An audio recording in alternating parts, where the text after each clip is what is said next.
Friends, ನಮಸ್ಕಾರ. ನಿಮಗೆಲ್ಲರಿಗೂ ಸರೋಜ ಚಂಗೊಳ್ಳಿ ಸಬ್ ಚಾನಲ್ಗೆ ಸ್ವಾಗತ. ನಾನಿವತ್ತು ನೀಡ್ತಾ ಇರುವಂತಹ ಕಾನೂನಿನ ಮಾಹಿತಿ PIL ಬಗ್ಗೆ. ಅಂದರೆ PIL ಎಂದರೆ ಏನು, ಅದನ್ನು ಎಲ್ಲಿ ಸಲ್ಲಿಸಬೇಕು, ಯಾವಾಗ ಸಲ್ಲಿಸಬೇಕು, ಯಾವ ವಿಷಯಗಳಿಗೆ PIL ಅನ್ನು ಸಲ್ಲಿಸಬೇಕು ಎಂಬ ವಿಚಾರದ ಬಗ್ಗೆ ಸವಿಸ್ತಾರವಾಗಿ ಇವತ್ತು ಮಾಹಿತಿಯನ್ನು ಕೊಡ್ತೀನಿ. ಹಿತಾಸಕ್ತಿಗೆ ಸಂಬಂಧಿಸಿದಂತೆ ಸಮಸ್ಯೆ ಉಂಟಾಗಲಿದೆ ಅಥವಾ ಸಮಸ್ಯೆ ಉಂಟಾಗಿದೆ, ಸಾರ್ವಜನಿಕರ ಸಮಷ್ಟಿ ಪ್ರಜ್ಞೆಗೆ ಅಭಿವೃದ್ಧಿಗೆ ಧಕ್ಕೆ ಆಗಿದೆ ಅನ್ನೋ ಒಂದು ಕಾರಣವನ್ನು ತೋರಿಸಿದರೆ ಮಾತ್ರ PIL ಅದು ತನ್ನ ಅಸ್ತಿತ್ವವನ್ನು ಉಳಿಸ್ಕೊಳ್ಳುತ್ತೆ.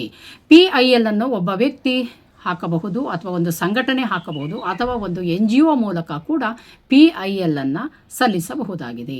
PIL ಉದ್ದೇಶ ಏನು ಅಂದರೆ ನ್ಯಾಯಾಲಯದ ಮೂಲಕ ಸಾಮಾಜಿಕ ನ್ಯಾಯ ಮತ್ತು ಮಾನವ ಹಕ್ಕುಗಳ ರಕ್ಷಣೆಗೆ ಸಹಾಯ ಮಾಡುವ ಉದ್ದೇಶದಿಂದ PIL ಅನ್ನು ದಾಖಲು ಮಾಡಲಾಗುತ್ತದೆ. ಹಾಗೆ ಇದು ಭಾರತದಲ್ಲಿ ನ್ಯಾಯಾಂಗದ ಕ್ರಾಂತಿಕಾರಿ ಮೆಥಡ್ ಅಂತ ಹೇಳಿ ಪರಿಗಣಿಸಲ್ಪಟ್ಟಿದೆ. ಅಂದರೆ ಈಗ ಎಲ್ಲೋ ಒಂದು ಸಾರ್ವಜನಿಕವಾಗಿ ಮಾಡ್ತಾ ಇರುವಂತಹ ಯಾವುದೋ ಒಂದು ಕಾಮಗಾರಿ ಇರ್ಬೋದು, ಸಾರ್ವಜನಿಕ ವಿರುದ್ಧವಾಗಿ ಸಾರ್ವಜನಿಕರ ಹಿತಾಸಕ್ತಿಗೆ ವಿರುದ್ಧವಾಗಿ ಯಾವುದೋ ಒಂದು ಕೆಲಸ ನಡೀತಾ ಇದೆ ಅಂದರೆ ಸಾರ್ವಜನಿಕರ ಲಕ್ಷಾಂತರ ಅಥವಾ ಸಾವಿರಾರು ಸಾರ್ವಜನಿಕರ ಪರವಾಗಿ ಒಂದು NGO ಅಥವಾ ಒಬ್ಬ ವ್ಯಕ್ತಿ ಅಥವಾ ಒಬ್ಬ ವಕೀಲ ಕೋರ್ಟಿಗೆ ಹೋಗಿ ಸಾರ್ವಜನಿಕ ಹಿತಾಸಕ್ತಿ ಅರ್ಜಿಯನ್ನು ಸಲ್ಲಿಸುವುದು. ಅಂದರೆ ಸಾರ್ವಜನಿಕರ ಧ್ವನಿಯಾಗಿ ಈತ ಅವರ ವಾಯ್ಸ್ ಆಗಿ ಎಲ್ಲರ ಪರವಾಗಿ ಒಬ್ಬ ವ್ಯಕ್ತಿ ಸಲ್ಲಿಸುವಂಥ ಅರ್ಜಿಯನ್ನು ಪಬ್ಲಿಕ್ ಇಂಟ್ರೆಸ್ಟ್ ಲಿಟಿಗೇಷನ್ ಅಂತೇಳಿ ಕರಿತೀವಿ.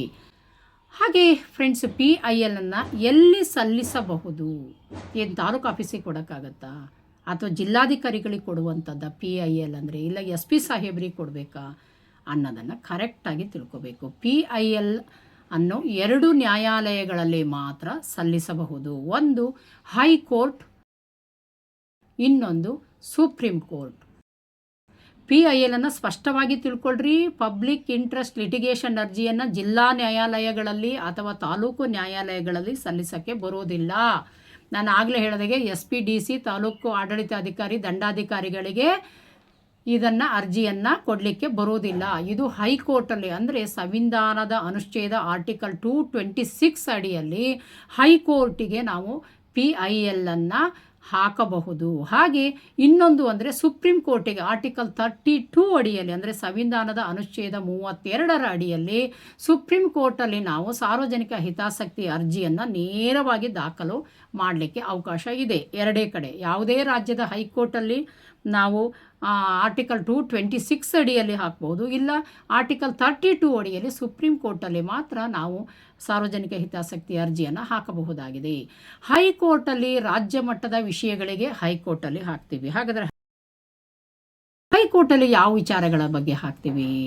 ಆ ಒಂದು ರಾಜ್ಯದ ವ್ಯಾಪ್ತಿಗೆ ಸಂಬಂಧಪಟ್ಟಂತಹ ವಿಚಾರಗಳಿಗೆ ನಾವು ಹೈಕೋರ್ಟಲ್ಲಿ 226 ಆರ್ಟಿಕಲ್ ಅಂಡರ್ನಲ್ಲಿ ನಾವು ಅರ್ಜಿಯನ್ನು ಹಾಕ್ಕೋಬೇಕಾಗುತ್ತೆ.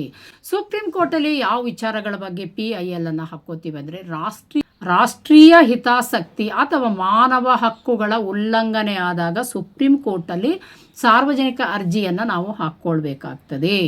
ಅಂದರೆ ಎರಡೇ ಕಡೆ ಹೈಕೋರ್ಟು ಮತ್ತು ಸುಪ್ರೀಂ ಕೋರ್ಟಲ್ಲಿ ನ್ಯಾಷನಲ್ ಇಶ್ಯೂಗಳಾಗಿದ್ದರೆ, ಹ್ಯೂಮನ್ ರೈಟ್ಸ್ ಉಲ್ಲಂಘನೆ ಆಗಿದ್ದರೆ, ವೈಲೇಷನ್ ಆಗಿದ್ದರೆ ನಾವು ಸುಪ್ರೀಂ ಕೋರ್ಟಲ್ಲಿ PIL ಅನ್ನು ಹಾಕ್ಕೋಬೇಕಾಗ್ತದೆ. ಕೆಲವು ವಿಶೇಷ ಸಂದರ್ಭಗಳಲ್ಲಿ ಡಿಸ್ಟ್ರಿಕ್ಟ್ ಕೋರ್ಟ್ ಕೂಡ PIL ಅನ್ನು ಸ್ವೀಕರಿಸಬಹುದು, ಆದರೆ ಅದು ಅಪರೂಪದ ಸಂದರ್ಭ ಆಗಿರುತ್ತದೆ.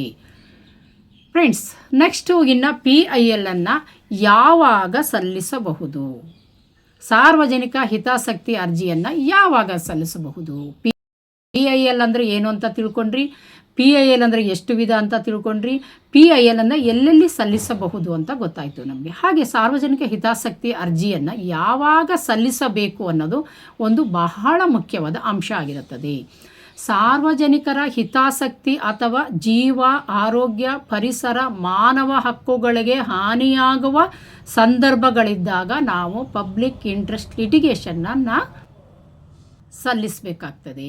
ಸರ್ಕಾರ ಅಥವಾ ಆಡಳಿತವು ತನ್ನ ಕರ್ತವ್ಯವನ್ನು ನಿರ್ವಹಿಸಲು ವಿಫಲ ಆದ ಸಂದರ್ಭದಲ್ಲಿ ಅದನ್ನು ಪರ್ಟಿಕ್ಯುಲರ್ ಆಗಿ ತಿಳಿಸಿ ಆ PIL ಅನ್ನು ನಾವು ಹಾಕಬೇಕಾಗ್ತದೆ. ಜನಸಾಮಾನ್ಯರ ಹಿತಕ್ಕೆ ಸಂಬಂಧಿಸಿದ ಅನ್ಯಾಯ, ಅಕ್ರಮ ಅಥವಾ ದುರುಪಯೋಗ ಕಂಡಾಗ ನಾವು PIL ಅನ್ನು ಹಾಕುತ್ತೇವೆ. ಯಾರೇ ಒಬ್ಬ ವ್ಯಕ್ತಿಯು ಸ್ವಂತ ಹಕ್ಕಿಗೆ ಮಾತ್ರ PIL ಅನ್ನು ಸಲ್ಲಿಸಬಹುದಾ? ಅದು ಖಂಡಿತ ಸಾಧ್ಯ ಇಲ್ಲ. ಜನಹಿತಕ್ಕಾಗಿ, ಸಾರ್ವಜನಿಕರಿಗಾಗಿ, ಸಾರ್ವಜನಿಕರ ಏಳಿಗೆಗಾಗಿ, ಸಾರ್ವಜನಿಕರ ಉದ್ಧಾರಕ್ಕಾಗಿ, ಅಭಿವೃದ್ಧಿಗಾಗಿ ಮಾತ್ರ, ಸಾರ್ವಜನಿಕರ ಅಭಿವೃದ್ಧಿಗೆ ಧಕ್ಕೆ ಆಗ್ತಾ ಇದೆ, ತೊಂದರೆ ಆಗ್ತಿದೆ ಅಂತ ಮಾತ್ರ ಹೆಸರೇ ಹೇಳುವಂತೆ ಪಬ್ಲಿಕ್ ಇಂಟ್ರೆಸ್ಟ್ ಲಿಟಿಗೇಷನ್ ಆಗಿರೋದ್ರಿಂದ ಒಬ್ಬ ವ್ಯಕ್ತಿ ತನ್ನ ಒಂದು ವೈಯಕ್ತಿಕ ವಿಚಾರಗಳಿಗೆ ಧಕ್ಕೆ ಆದಾಗ, ವೈಯಕ್ತಿಕ ಆಸ್ತಿಗೆ ಧಕ್ಕೆ ಆದಾಗ ಸಾರ್ವಜನಿಕ ಹಿತಾಸಕ್ತಿ ಅರ್ಜಿಯನ್ನು ಹಾಕಲಿಕ್ಕೆ ಬರೋದಿಲ್ಲ. ಅದಕ್ಕೆ ಆದ ಬೇರೆ ಬೇರೆ ಕಾನೂನುಗಳಿದೆ. ಸಿವಿಲ್ ಪ್ರೊಸೀಜರ್ ಕೋಡ್ ಇದೆ, ಕ್ರಿಮಿನಲ್ ಪ್ರೊಸೀಜರ್ ಕೋಡ್ ಇದೆ, BNS ಆ್ಯಕ್ಟ್ ಇದೆ, BNSS ಆ್ಯಕ್ಟ್ ಇದೆ. ಅದರ ಮೂಲಕ ಅವನು ತನ್ನ ವೈಯಕ್ತಿಕ ಹಕ್ಕುಗಳಿಗಾಗಿ ಹೋರಾಟ ಮಾಡಬಹುದು. ಸಾರ್ವಜನಿಕ ಹಕ್ಕುಗಳಿಗೆ ಮಾತ್ರ ಅವನು PIL ಅನ್ನು ಸಲ್ಲಿಸಬಹುದಾಗಿದೆ. ತಕ್ಷಣದ ಪರಿಹಾರ ಅಗತ್ಯವಿರುವ ಸಂದರ್ಭಗಳಲ್ಲಿ ಮಾತ್ರ PILಗಳನ್ನು ಸಲ್ಲಿಸಲಿಕ್ಕೆ ಕಾನೂನು ಅವಕಾಶವನ್ನು ಮಾಡಿಕೊಟ್ಟಿದೆ. ಸರಿ ಫ್ರೆಂಡ್ಸ್, ಹಾಗಾದರೆ PIL ಯಾವ ವಿಷಯಗಳಿಗೆ ಸಂಬಂಧಪಟ್ಟಂತೆ ನಾವು ಸಲ್ಲಿಸಬಹುದು ಅನ್ನೋದನ್ನು ಇನ್ನೊಮ್ಮೆ ಸ್ಪಷ್ಟವಾಗಿ ಹೇಳ್ತಾ ಇದ್ದೀನಿ. ಪರಿಸರ ಸಂರಕ್ಷಣೆಗೆ ಸಂಬಂಧಪಟ್ಟಂತೆ, ಅಂದರೆ ಎನ್ವಿರಾನ್ಮೆಂಟಲ್ ಪ್ರೊಟೆಕ್ಷನ್ ಬಗ್ಗೆ, ಉದಾಹರಣೆ ಅಕ್ರಮ ಗಣಿಗಾರಿಕೆ ಮಾಡ್ತಾ ಇದ್ದಾರೆ, ನದಿ ಮಾಲಿನ್ಯ ಮಾಡ್ತಾ ಇದ್ದಾರೆ, ಮರಳನ್ನು ತೆಗಿತಾ ಇದ್ದಾರೆ, ಅದರಿಂದ ಪರಿಸರ ಮಾಲಿನ್ಯ ಹಾಳಾಗ್ತಾ ಇದೆ, ಇತ್ಯಾದಿ ಇತ್ಯಾದಿ. ಯಾವುದೋ ಒಂದು ಫ್ಯಾಕ್ಟ್ರಿ ಮಾಡ್ತಾ ಇದ್ದಾರೆ, ಅದರಿಂದ ಜನಜೀವನದ ಮೇಲೆ ಕೆಟ್ಟ ಪರಿಣಾಮ ಬೀರುತ್ತೆ, ಜನರ ಆರೋಗ್ಯದ ಮೇಲೆ ಕೆಟ್ಟ ಪರಿಣಾಮ ಬೀರುತ್ತೆ, ಇತ್ಯಾದಿ ವಿಚಾರಗಳ ಸಾರ್ವಜನಿಕ ಹಿತಾಸಕ್ತಿ ಇರುವಂತಹ ವಿಚಾರಗಳನ್ನು ಇಟ್ಕೊಂಡು ನಾವು ಸಾರ್ವಜನಿಕ ಹಿತಾಸಕ್ತಿ ಅರ್ಜಿಗಳನ್ನು, ಅಂದರೆ PILಗಳನ್ನು ಹಾಕ್ಕೊಳ್ಬಹುದು. ಹಾಗೆ ಮಾನವ ಹಕ್ಕುಗಳ ಉಲ್ಲಂಘನೆ ಆದಾಗ, ಹ್ಯೂಮನ್ ರೈಟ್ಸ್ ವೈಲೇಷನ್ಸ್ ಆದಾಗ ಕೂಡ, ಉದಾಹರಣೆ ಬಂಧಿತರ ಹಕ್ಕುಗಳು, ಅಂದರೆ ಇಲ್ಲೀಗಲ್ ಡಿಟೆನ್ಷನ್ ಆಗಿ ಹಲವಾರು ಜನರನ್ನು ಬಂಧನದಲ್ಲಿಟ್ಟಿದ್ದಾರೆ, ಅವರ ಉದ್ದೇಶ ಸಾರ್ವಜನಿಕ ಹಿತಾಸಕ್ತಿಯದ್ದೇ ಆಗಿತ್ತು. ಹಾಗಾಗಿ ಅವರ ಬಂಧನದ ಹಕ್ಕಿನಿಂದ, ಅಂದರೆ ಬಂಧನದ ಹಕ್ಕುಗಳನ್ನು ಅವರನ್ನು ಬಂಧನದಿಂದ ಬಿಡಿಸಬೇಕು ಅನ್ನೋ ಉದ್ದೇಶಕ್ಕೋಸ್ಕರ ನಾವು ಹಾಕುವಂಥದ್ದು. ಇಲ್ಲ ಮಕ್ಕಳ ಕಾರ್ಮಿಕತೆಯನ್ನು ತಪ್ಪಿಸೋದಕ್ಕೋಸ್ಕರ ಸಮರೋಪಾದಿಯಲ್ಲಿ ಮಕ್ಕಳನ್ನು ಬಾಲ ಕಾರ್ಮಿಕರನ್ನ ದುಡಿಸ್ಕೋತಾ ಇದ್ದಾರೆ, ಅದನ್ನು ನೀವು ಸ್ಟಾಪ್ ಮಾಡಬೇಕು ಅಂತಲೂ ಕೂಡ ಸಾರ್ವಜನಿಕ ಹಿತಾಸಕ್ತಿ ಅರ್ಜಿಗಳನ್ನು ಹಾಕ್ಕೋಬೋದು. ಹಾಗೆ ಸರ್ಕಾರಿ ಅವ್ಯವಸ್ಥೆ ಅಥವಾ ಭ್ರಷ್ಟಾಚಾರ, corruption and misuse of power ಅಂತ ಹೇಳ್ತೀವಿ. ಅಂದರೆ ಭ್ರಷ್ಟಾಚಾರ, ಅವ್ಯವಸ್ಥೆಯ ಅನ್ನು ತಡೆಗಟ್ಟೋದಕ್ಕೋಸ್ಕರ ಕೂಡ ನಾವು ಸಾರ್ವಜನಿಕ ಹಿತಾಸಕ್ತಿ ಅರ್ಜಿಯನ್ನು ಹಾಕ್ಕೊಳ್ಬಹುದು. ಹಾಗೆ ಬಡವರ ಬಗ್ಗೆ, ಅನಾಥರ ಬಗ್ಗೆ, ಕಾರ್ಮಿಕ ಹಕ್ಕುಗಳ ಬಗ್ಗೆ, rights of poor workers and women issues ವಿಚಾರವಾಗಿಯೂ ಕೂಡ ನಾವು ಹಿತಾಸಕ್ತಿ ಅರ್ಜಿಗಳನ್ನು ಹೈಕೋರ್ಟ್ ಮತ್ತು ಸುಪ್ರೀಂ ಕೋರ್ಟಲ್ಲಿ ಹಾಕ್ಕೊಳ್ಳಿಕ್ಕೆ ಅವಕಾಶ ಇದೆ. ಹಾಗೆ ಸಾರ್ವಜನಿಕ ಆರೋಗ್ಯ ಮತ್ತು ಸುರಕ್ಷತೆಯ ವಿಚಾರಗಳಲ್ಲೂ ಕೂಡ ನಾವು PILನ್ನು ಸಲ್ಲಿಸ್ಬೋದು. ಪಬ್ಲಿಕ್ ಹೆಲ್ತ್ ಆ್ಯಂಡ್ ಸೇಫ್ಟಿ, ಅಂದರೆ ಆಸ್ಪತ್ರೆಯ ನಿರ್ಲಕ್ಷ್ಯಗಳಿರ್ಬೋದು, ಪಬ್ಲಿಕ್ ಹೆಲ್ತ್ ಇಶ್ಯೂ ಬಗ್ಗೆ ಕೆಲವೊಂದು ಕೆಟ್ಟ ಪರಿಣಾಮ ಬೀರುವಂತಹ ಯಾವುದೋ ಒಂದು ಘಟನೆಗಳು, ಇಶ್ಯೂಗಳು, ಯಾವುದೋ ಒಂದು ಕಾಮಗಾರಿಗಳು ನಡೀತಾ ಇದ್ದಾವೆ ಅಂದರೂ ಕೂಡ PILನ್ನು ಹಾಕ್ಕೊಂಡು ಅದನ್ನು ತಡೆಗಟ್ಟಲಿಕ್ಕೆ ಅವಕಾಶ ಇದೆ. ಫ್ರೆಂಡ್ಸ್, ಹಾಗೆ ಸಾಮಾಜಿಕ ನ್ಯಾಯ, ಸೋಷಿಯಲ್ ಜಸ್ಟಿಸ್ ವಿಷಯಕ್ಕೆ ಸಂಬಂಧಪಟ್ಟಂತಹ ಹಲವಾರು ಇಶ್ಯೂಗಳನ್ನು ಇಟ್ಕೊಂಡು ಕೂಡ ನಾವು PILನ್ನು ಹಾಕ್ಕೊಳ್ಳಿಕ್ಕೆ ಅವಕಾಶ ಇದೆ. ಹಾಗೆ ಸರ್ಕಾರಿ ನೀತಿ ತೀರ್ಮಾನಗಳ ಅಸಮಾನತೆ, ಅನ್ಫೇರ್ ಗೌರ್ಮೆಂಟ್ ಪಾಲಿಸಿಗಳ ವಿರುದ್ಧವಾಗಿಯೂ ಕೂಡ ಸಾರ್ವಜನಿಕ ಹಿತಾಸಕ್ತಿ ಅರ್ಜಿಗಳನ್ನು ನಾವು ಹಾಕ್ಕೊಂಡು ಅದಕ್ಕೆ ತಡೆಯನ್ನು ಹೈಕೋರ್ಟ್ ಅಥವಾ ಸುಪ್ರೀಂ ಕೋರ್ಟಿಂದ ತಗೊಳ್ಬಹುದಾಗಿದೆ.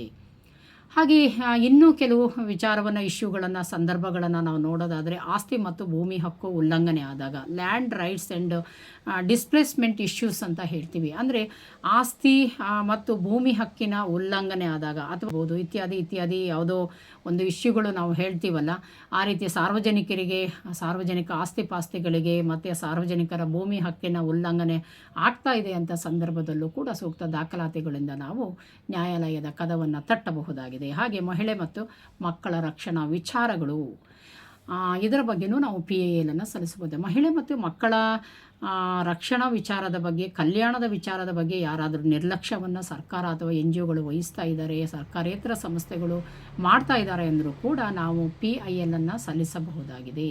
ಹಾಗೆ ಸಾರ್ವಜನಿಕ ಮೂಲ ಸೌಕರ್ಯ ದುರ್ಬಳಕೆ ಮತ್ತು ನಿರ್ಲಕ್ಷ್ಯದ ವಿರುದ್ಧವಾಗಿಯೂ ಕೂಡ ನಾವು PILನ್ನು ಸಲ್ಲಿಸಬಹುದಾಗಿದೆ. ಫ್ರೆಂಡ್ಸ್, PIL ಒಂದು ಸಣ್ಣ ವಿಚಾರ ಇದು, ಇಷ್ಟೊಂದು ವಿಚಾರದ ಬಗ್ಗೆ ಇಷ್ಟು ಲಾಂಗ್ ವಿಡಿಯೋ ಆಗ್ತಾ ಇದೆಯಾ ಅಂತ. ಆದರೆ PIL ಅನ್ನೋದ್ರ ಬಗ್ಗೆ ಯಾವ ವಿಚಾರದಲ್ಲಿ PIL ಅನ್ನು ಹಾಕಬಹುದು, ಯಾಕೆ ಹಾಕ್ತೀವಿ, ಅದರ ಒಳ ಹೊರಗುಗಳು ಏನು ಅನ್ನೋ ವಿಚಾರದ ಬಗ್ಗೆ ನಾವು ಸ್ಪಷ್ಟತೆ ಇಲ್ಲದೆ ಇದ್ದರೆ PILಗಳನ್ನು ಹಾಕಿದರೆ ಯಾವುದೇ ನ್ಯಾಯಾಲಯ ನಮ್ಮ PILಗಳಿಗೆ ನ್ಯಾಯವನ್ನು ಕೊಡಲಿಕ್ಕೆ ಸಾಧ್ಯ ಇರೋದಿಲ್ಲ.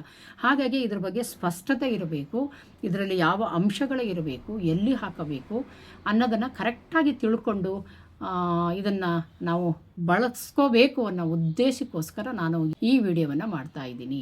ಹಾಗೆ ಇತರೆ ಕೆಲವೊಂದು ಅಂಶಗಳನ್ನು PIL ಬಗ್ಗೆ ಹೇಳೋದಾದರೆ, PIL ಕೇವಲ ಜನಹಿತಕ್ಕಾಗಿ ಇರಬೇಕೇ ಹೊರತು ಸ್ವಾರ್ಥದ ಉದ್ದೇಶಕ್ಕಾಗಿ ಅಲ್ಲ. ಪಾಯಿಂಟ್ ನಂಬರ್ 1, PIL ಸಲ್ಲಿಸಲು ವಕೀಲರ ಮೂಲಕ ಅಥವಾ ಒಬ್ಬ ಪಾರ್ಟಿ ಇನ್ ಪರ್ಸನ್ ಕೂಡ ಸಲ್ಲಿಸಬಹುದಾಗಿದೆ. ಯಾವುದೇ ಒಂದು ವ್ಯಕ್ತಿ ನೇರವಾಗಿ ಕೋರ್ಟಿಗೆ ಹೋಗಿ PIL ಅನ್ನು ಸಲ್ಲಿಸ್ಬೋದು, ವಕೀಲರ ಮೂಲಕ ಹಾಕ್ಬೋದು, ಯಾವುದೋ NGO ಮೂಲಕ ಕೂಡ PIL ಅನ್ನು ಸಲ್ಲಿಸಬಹುದಾಗಿದೆ. ಹಾಗೆ PIL ಸಲ್ಲಿಸುವ ಮೊದಲು ನೋಟಿಸ್ ಅಥವಾ ರೆಪ್ರೆಸೆಂಟೇಷನ್ ಸರ್ಕಾರಕ್ಕೆ ನೀಡುವುದು ಒಳ್ಳೆಯದು. PIL ಅನ್ನು ಸಲ್ಲಿಸುವ ಮುಂಚೆ ಒಂದು ಪ್ರಿಕಾಷನ್ ನೋಟಿಸನ್ನು ಕೂಡ ನೀವು ಸಲ್ಲಿಸಿಕೊಳ್ಳಿಕ್ಕೆ ಕಾನೂನಲ್ಲಿ ಅವಕಾಶ ಇದೆ. ನ್ಯಾಯಾಲಯ PIL ಸ್ವೀಕರಿಸಿದ ನಂತರ, ಅಂದರೆ ರಿಸೀವ್ ಮಾಡಿಕೊಳ್ಳುತ್ತೆ, ರಿಜಿಸ್ಟರ್ ಆಗುತ್ತೆ PIL, ನಂತರ ಅದು ಸರ್ಕಾರ ಅಥವಾ ಸಂಬಂಧಿತ ಇಲಾಖೆಗೆ ಇಮ್ಮಿಡಿಯೇಟಾಗಿ ಆದೇಶವನ್ನು ನೀಡಬಹುದು ಅಥವಾ ತಡೆಯಾಜ್ಞೆಯನ್ನು ನೀಡಬಹುದಾಗಿದೆ. PIL ಎಂದರೆ ಜನರ ಹಕ್ಕು, ಪರಿಸರ ಮತ್ತು ಸಾಮಾಜಿಕ ನ್ಯಾಯವನ್ನು ಕಾಪಾಡಲು ನಾಗರಿಕರು ಬಳಸುವ ಕಾನೂನು ಸಾಧನವಾಗಿದೆ ಅನ್ನೋದ ಬಗ್ಗೆ ನೀವು ಸ್ಪಷ್ಟತೆ ಇದ್ದರೆ ಈ ಒಂದು PIL ಅರ್ಥ ಆಗಿದೆ ಅಂಥೇಳಿ ನಾನು ಭಾವಿಸ್ತೀನಿ. PIL ಬಗ್ಗೆ ಸ್ಟೆಪ್ ಬೈ ಸ್ಟೆಪ್ ನಾನು ಪ್ರೊಸೀಜರನ್ನು ಹೇಳಿದ್ದೀನಿ, PIL ಉದ್ದೇಶವನ್ನು ಹೇಳಿದ್ದೀನಿ.